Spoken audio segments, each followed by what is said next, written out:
Remember to lock out, tag out, and ensure jacks and jack stands are positioned under the axle for support. Please refer to our jack stand safety stances on SharePoint under Safety-Injury Prevention for details. And please refer to Service Bulletin 1819 for detailed information. Here's a look at some of the tools you'll need for the job, along with two different sockets, a 4 3/8 inch and a 4 7/8 inch.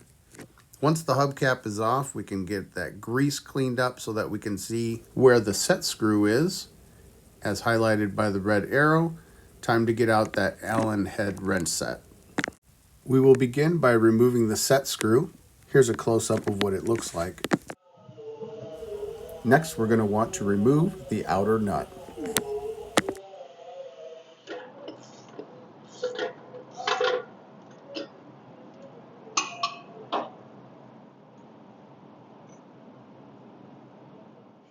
Here's a close-up of the lock washer.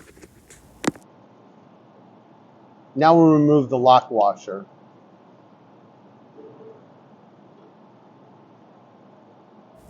Here's a close-up of the inner spindle nut. Remove the inner nut.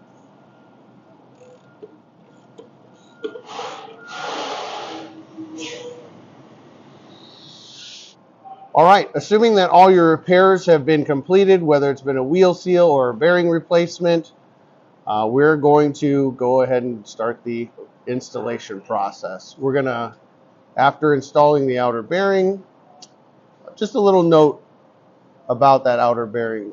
If resistance is encountered during bearing installation, never use a hammer or steel object directly on the bearing. Using steel or similar material directly on the bearing may cause deformation of the bearings. We're going to now install the inner spindle nut with the pin on the nut facing outward.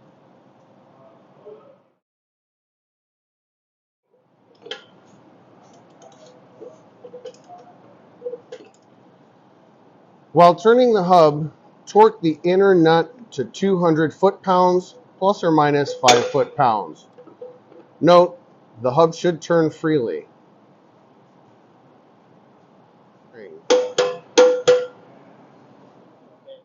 Next, we're going to stop the wheel hub rotation and back off the nut without losing clamping force in the assembly.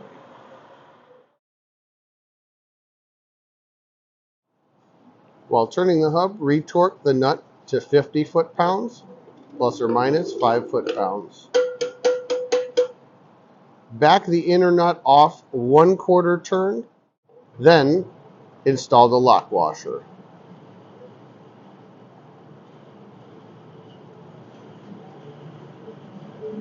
So, if the pin on the inner nut and one of the holes in the lock washer do not align, flip the washer over and try to install. If flipping the washer over does not work, adjust or tighten the inner nut to align with the nearest hole. Here we got lucky and the lock washer fits directly in line with the pin. Install the outer locking spindle nut and torque the nut to 275 foot-pounds, plus or minus 25 foot-pounds.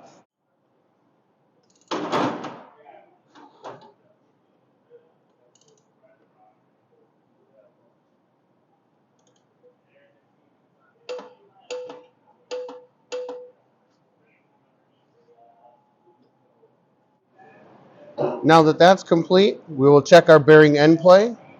1,000 to 3,000ths of end play is acceptable.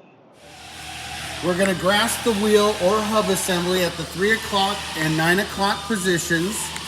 Push and pull the wheel end assembly in and out while oscillating the wheel approximately 45 degrees. Stop oscillating the hub so that the dial indicator tip is in the same position as it was before oscillation began. Read the bearing end plate as the total indicator movement. Sometimes it may be necessary to use a tire bar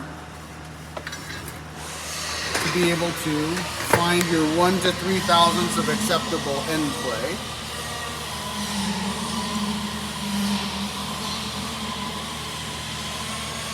Sometimes you may use your top of your hand or your foot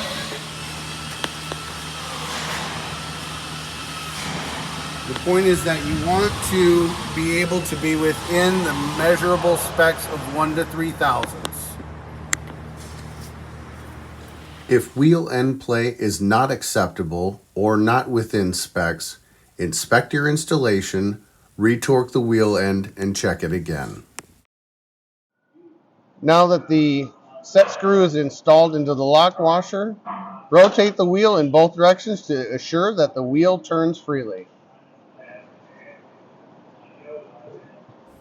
And now it's time to add the appropriate fresh grease to your hubcap. Here's a look at that hubcap gasket, and here's the part number that you would need to charge out. Once you ensure that the mating surfaces are clean, a fresh gasket gets installed and new hardware gets installed also. And here's a look at it all put together. Thanks for watching, and if you have any questions, please reach out to your training team.